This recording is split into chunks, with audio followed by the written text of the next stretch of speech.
Lord surrounds his people, as the mountains surround Jerusalem, so the Lord surrounds his people. Surround us, Lord, surround us, O Lord. We need to be in your presence.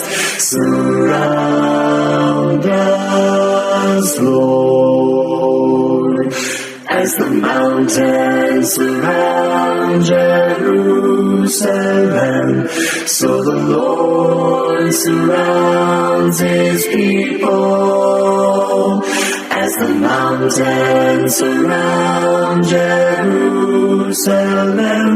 so the Lord surrounds his people.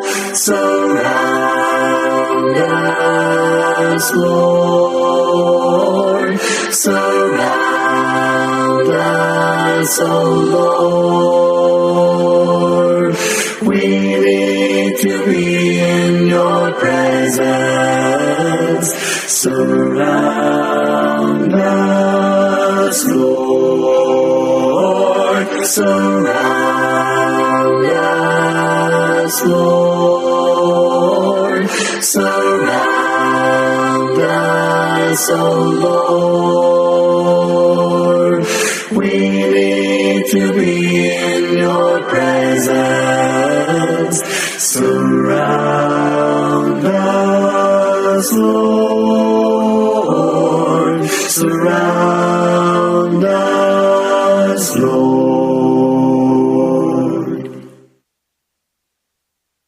Amazing grace, how sweet the sound that saved a wretch like me.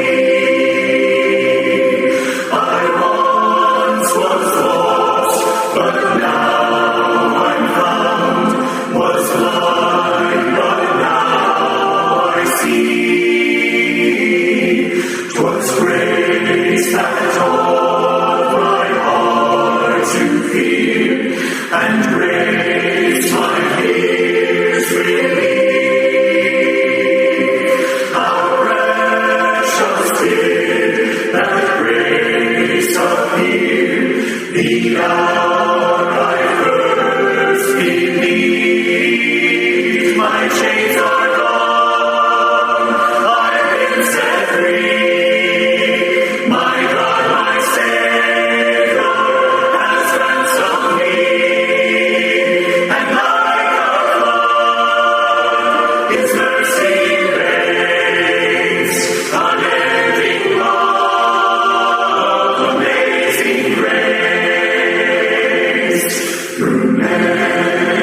and today we come to Psalm 35. Psalm 35, another Psalm of David. And this psalm is somewhat special in that it is counted amongst the imprecatory psalms. Now, we've talked about this before, this idea of imprecatory psalms. These are psalms in which the psalmist is calling for vengeance, violence against his enemies, imploring God to execute judgment and wrath upon them. And we've definitely seen a bit of this up to this point. We've had a number of psalms that had maybe a little bit of this imprecatory nature in them, maybe a verse or two. I think some would count Psalm 7 as an imprecatory psalm, but I think this may be the first one, at least in my view, that really is a full-on imprecatory psalm where this is the main thrust of the whole thing, and you have a lot of very strong language to that effect in it. So again, we've seen bits of it up to this point, and we've tried to note that as we come across it. But here, it's particularly prevalent. This psalm is attributed to David, as most are, and it would seem to be the case. Clearly, without question, he's in a difficult position, dealing with enemies who would do him harm, as is so often the case in these psalms. It seems to be the case from some things that we find in it that perhaps some of these enemies are those who had been friendly towards him or who had been close to him, who have turned on him, who have betrayed him. And it doesn't give us any specific occasion or situation for it, unlike Psalm 34. Right? Psalm 34 is specifically attributed to the occasion in which David had fled to the Philistine king and had feigned madness when he got there and was driven away. Psalm 35 doesn't have a specific occasion attached to it, although given these things, right, he's in a difficult situation with enemies at hand, and some of those enemies seem to have been at some point in time friendly towards him. It still could fit multiple occasions in his life. One of these flights from Saul. Very well the occasion in which Absalom, his son, rebelled, and many of the people sided with Absalom, and David was driven out with some who remained faithful to him out into the wilderness to flee from that. So different occasions, but notice as we go through the type of language and the kind of thought behind this psalm. It is a bit different. Now, as Brother Waycaster noted also, some people have a problem with imprecatory psalms because how do you take the kind of a thought that you find here and reconcile it with something like the Sermon on the Mount, right? Pray for your enemies, bless those who curse you, turn the other cheek. Some would say, well, an imprecatory psalm is the exact opposite of that. Rather than wanting what's best for your enemy, you're imploring God's heinous wrath to fall down upon their heads and consume them. And you definitely have similar thoughts in the New Testament. Maybe not quite as harshly put as you find in some of these psalms, but you think about 2 Thessalonians 1, 7 through 9, if I'm not mistaken, right? The fact the Lord is going to come back and with fiery vengeance, being wreaked upon those who haven't obeyed the gospel. We noted a bit of it in Galatians. Paul, in discussing the teachers who were plaguing him, who had led the Galatians astray. Right, let them be accursed. Any of those who preach a gospel other than that which we preach to you. Later on in the epistle, in chapter 5, referring to the same individuals, he says, "I would that they were cut off from you." Which again in English doesn't sound in translation in English it doesn't necessarily sound that bad. In the original language, it's actually a pretty violent picture that he draws. Right, he literally says, as we noted in our class a few weeks back, "I would that they were circumcised from you." Like he means literally cut off and discarded. So you do have little bits of this in the New Testament as well. And the key difference, I agree with Brother Waycaster's observation. The author is not seeking his own vengeance; rather, he's relying upon God's judgment concerning enemies who have certainly abused him. And I think that's the same as some of those examples you find in the New Testament as well. And there are others. In fact, Jesus himself, in which he's they're on his final night with the apostles. He's alluding to the fact that Judas is going to betray him, and makes the statement that it would have been better for that man, right, the one who's going to betray him, that he hadn't been born, right. So even from the Lord himself, you find occasionally this type of thought. So anyway, with that in mind, we'll start out with the outline, which is rather lengthy and rather precise, and then we can circle back and read through it together. So this psalm falls out into three parts. The first part, in the first 10 verses, you have a prayer being offered, and not uncommon. This is how many a psalm tends to start, with the psalmist addressing God and making his appeal. In verses 11 through 16, we find the character and conduct of his enemy. So this enemy has been, in verse 11, a false witness against him. In verse 12, they had rendered him evil for good. Verses 13 and 14, in their troubles he had been to them as a brother. And then in the verses 15 and 16, the last part of that second section, they had forgotten this in his adversity and had joined with those who reproached him. This is why I say it's a little bit of a clue as to who these people may be, because it's obvious that at some point in time he had a friendly relationship with them. But again, they had turned on him, they had betrayed him, despite the fact that he had helped them, he had done them good. When it was opportune for them to do so, they turned on him. And again, that fits a number of points in David's life, sadly. And then the final section, verses 17 through 28, through the end, an appeal to God to interpose and deliver him. Verse 17, God seems to be looking on the situation with no interest. And again, a thought that we've seen in other Psalms up to this point. It sometimes seems to be the case that the enemy has the upper hand and God is sitting back and watching it happen. We find the same thing in this psalm. But in verse 18, the psalmist will still render praise nonetheless. Verses 19 through 21, his enemies were at ease, right? So he's clearly in dire straits. He's on the defensive. But his enemies are not. They're resting easy. But verses 22 and 23, God's knowledge of all this will naturally lead him to act. Why? Verses 24 to 26, it's inconsistent for the wicked to triumph over the righteous. And in closing the psalm, as is typical on a high note, God's action is going to bring rejoicing on the part of his people. Okay, so that is Psalm 35 in a nutshell. David, in a difficult time in his life, offering this imprecatory psalm, calling for God's judgment against those who have wronged him, against his enemies, breaking out into these three sections that we've just described.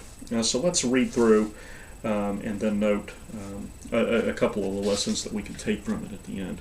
He starts out, plead my cause, O Lord, with them that strive with me.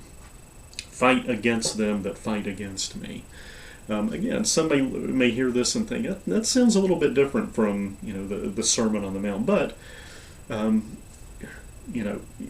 put yourself in his situation. I mean, be honest with yourself. Have you ever been in a situation in your life in which your back is against the proverbial wall, and you have people who have betrayed you, people who are wronging you? David is, again, whatever this occasion is, fighting for his life. And he puts his trust in the Lord, and he knows that even though things are not going well for him at the moment, again, as we noted later on in the psalm, we're going to see, things seem to be, everything's turning up roses for the enemy. He puts his trust in the Lord, and he knows that ultimately, because the Lord's on his side, he's going to come out on top in all of this. So kind of keep that in the back of your mind as well. Take hold of shield and buckler and stand up for mine help. So he's imploring God to join the fight against him. And it's worth noting as well, too, the same David here who famously, was the lone Israelite to stand up and say, "I'll take on Goliath," the Philistine giant. You remember who had frightened the entire Israelite army, King Saul's army. No one was willing to challenge him. David was willing to do it again because he knew that God was on his side and was able to take Goliath down with the stone to the head. Same David. Plead my cause, O Lord. Fight against them that fight against me. Take hold of shield and buckler and stand up for mine help. If you imagine this being written at a later point, and again, I don't know the occasion. I'm assuming later in David's life because he was fairly young when the incident with Goliath happened. But you can almost picture him saying, fight alongside me again, right? You've done it in the past. I need the help. Draw out also the spear, and stop the way against them that persecute me. Say unto my soul, I am thy salvation. Let them be confounded and put to shame that seek after my soul. Again, people pursuing him, people are out to get him. Let them be turned back and brought to confusion that devise my hurt. Let them be as chaff before the wind, and let the angel of the Lord chase them. Let their way be dark and slippery, and let the angel of the Lord persecute them. Again, it's strong language. He wants this enemy to be vanquished. Why? Here he gives. Well, he's already given a bit of a reason, but here it's a bit more specific. He says, "For without cause have they hid for me their net in a pit, which without cause have they digged for my soul." Right. So in other words, they've been treacherous. Right. These are people who have. Again, we'll come to it in a few minutes because we've already covered the outline. But people who he had helped in the past, people who he had thought were friends, but they've been treacherous against him. They've deceived him. They've betrayed him. Let destruction come upon him at unawares. Let his net that he hath hid catch himself. Into that very destruction let him fall. So. Let them get their just deserts. The very same thing they done to David, let it happen to them. My soul shall be joyful in the Lord. It shall rejoice in his salvation. All my bones shall say, Lord, who is like unto thee, which deliverest the poor from him that is too strong for him, yea, the poor and the needy from him that spoileth him. Okay, so here are these first 10 verses. Again, this first section, a prayer, a plea, an urgent plea from David to God. These enemies have betrayed me. They're seeking after me. I'm in dire straits. Help me. Fight alongside me. I know, again, just like with Goliath, he knows that the Lord can certainly deliver him from this. In the next few verses, we find a bit more descriptive information about these enemies. False witnesses did rise up. They laid to my charge things that I knew not. They lied, they lied, they falsely accused him. They rewarded me evil for good to the spoiling of my soul. But as for me, when they were sick, my clothing was sackcloth. I humbled my soul with fasting, and my prayer returned into my own bosom. I behaved myself as though he'd been my friend or brother. I bowed down heavily as one that mourneth for his mother. Right, so he had been a friend to them. He had helped them when they were in periods of misfortune. He mourned. He fasted for them. He had behaved as a friend ought to behave. But verse 15, in mine adversity, right? So when the tables were turned and David was the one who was in need, they rejoiced. And I can't help but think a little bit of Job's friends here. It's not exactly the same. Bad as they were, I don't think they quite rose to the level of people who were trying to kill him here. But still, I can't help but picture them in my mind as I'm reading through this. In mine adversity they rejoiced and gathered themselves together. Yea, the abjects gathered themselves together against me, and I knew it not. They did tear me and cease not. With hypocritical mockers and feasts they gnashed upon me with their teeth. So again, treacherous, deceitful people who have betrayed him. Now, through all the rest of it, we're going to see him coming back to this thought of asking for the Lord to step in and to deal with this situation and to ultimately deliver him from this. And this very first part here in verse 17, I can't help but think a bit of Habakkuk. Right? This is the main thrust of Habakkuk's brief book. Lord, how long wilt thou look on? Right? How long are you going to let this go on? Here's your faithful servant being persecuted by these wicked, deceitful people, and so far nothing is happening. How long are you going to look before you step in and do something about this? Again, Habakkuk is very, very similar in that respect. Different situation, but similar thought. Rescue my soul from their destructions, my darling from the lions. And that last part is a bit strange to us, perhaps. Maybe you have a more modern translation than the King James that puts it a bit differently, but he's basically restating what he just said. Rescue my soul from their destructions, my darling from the lions. So the translation "my darling" in King James is basically referring to his precious thing. It's a reference to his soul. Again, reiterating what he just said. He's seeking deliverance from this situation. I will give thee thanks in the great congregation. I will praise thee among much people. Again, public praise. He will certainly let it be known. Let not them that are mine enemies wrongfully rejoice over me, neither let them wink with the eye that hate me without a cause. In other words, they need justice. They need to see justice. For they speak not peace, but they devise deceitful matters against them that are quiet in the land. In other words, they've done this to David, and they continue to do it. This is the kind of people that they are, and unless they're dealt with, they're going to keep going on doing the same kind of wickedness against others that they've done against David. Yea, they opened their mouth wide against me and said, Aha, our eye hath seen it. This thou hast seen, O Lord. Keep not silence, O Lord, be far not from me. And he's like, Lord, you know what's going on here. You've seen the way that these people are behaving, the way they've treated me, mistreated me. So, verse 23, stir up thyself and awake to my judgment, even unto my cause, O God and my Lord. You may note also as we're going through this psalm, and in precatory psalms in general, I noted that you find similar thoughts in the New Testament. Again, 2 Thessalonians 1 is the main, verse 7 through 9, the main one that comes to my mind. There are others. But you might note with this psalm also Romans 12:19. Vengeance is mine, saith the Lord, right? And David certainly understands this. Again, he's not looking to execute his own personal vendetta here, but rather he's seeking justice and calling upon God to deliver it. Awake to my judgment, even unto my cause, O God and my God and my Lord. Judge me, O Lord my God, according to thy righteousness, and let them not rejoice over me. Let them not say in their hearts, so would we have it. Let them not say, we have swallowed him up. Let them be ashamed. In other words, don't let them be victorious. Let them be ashamed and brought to confusion altogether that rejoice at my hurt. Let them be clothed with shame and dishonor that magnify themselves against me. Let them shout for joy and be glad that favor my righteous cause. Yea, let them say continually, let the Lord be magnified, which hath pleasure in the prosperity of his servant. Right? Again, the idea that what will people say if God's faithful are mistreated or are downtrodden? Right? On the other hand, those who are faithful to God, God lifts them up, God delivers them, God causes them to prosper. Other people see it and praise God accordingly.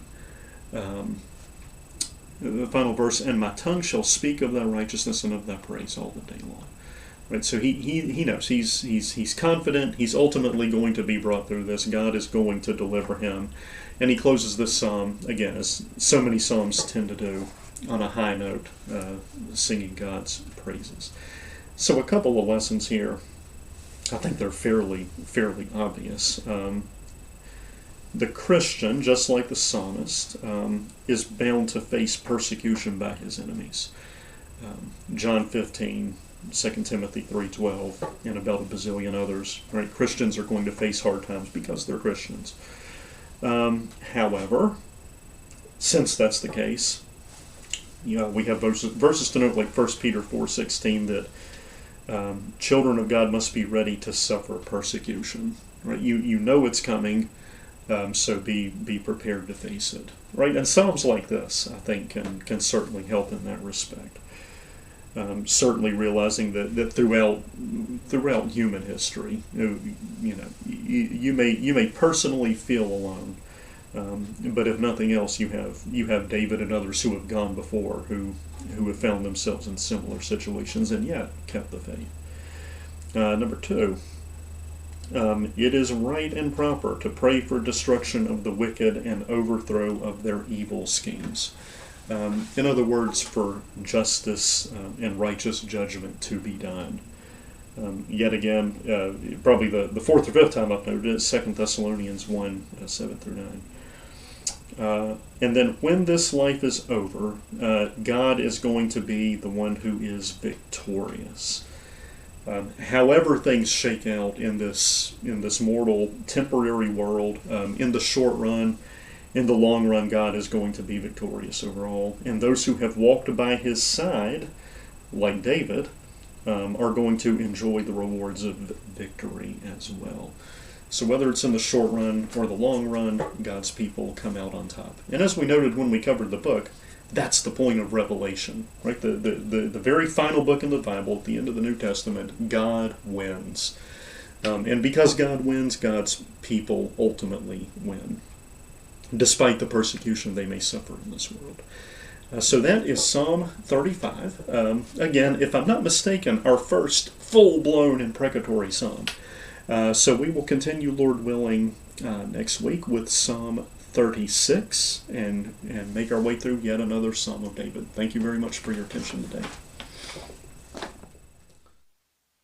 Over all the earth, you reign on high, every mountain stream, every sunset sky.